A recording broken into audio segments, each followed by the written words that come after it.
Ako ay nakikiisa sa mga mamamayang Pilipino at sa pandaigdigang komunidad sa pagpapahayag ng pag-alala sa lumalalang karahasan sa gitnang silangan at ang epekto nito sa mga inosenteng sibilyan, lalo na ang mga bata na pangunahing biktima at may pinakamalaking posibilidad na maapektuhan sa ganitong kaguluhan.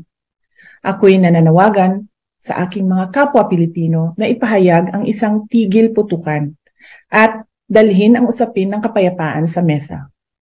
Ating ipanawagan ang pagkakaisa ng mga partido upang maglabas ng kolektibong pananawagan para sa pangmatagalang kapayapaan at wakasan ang pagdurusa at kahirapan na nararanasan ng lahat ng sibilyan, lalo na ang pangangalaga sa kapakanan ng mga bata.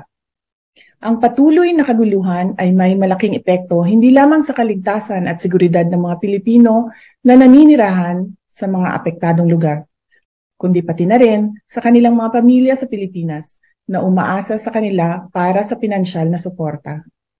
Kaakibat nito, binibigyang diin ko ang paghahanda ninyo, mga kababayan ko, sa posibleng kahirapan na dulot ng pandaigdigang kaguluhan. Kinakailangan nating tiyakin ang seguridad sa pagkain na maaaring dumating dahil sa ganitong sitwasyon ng hidwaan.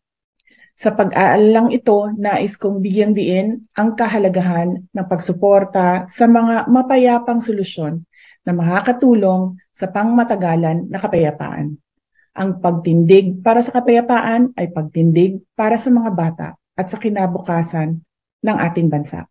Tayo ay may malaking papel na ginagampanan upang maisulong ang kapayapaan sa pamamagitan ng pakikipagtulungan sa iba't ibang sektor at iba't ibang bansa at sa paindaigdigang komunidad.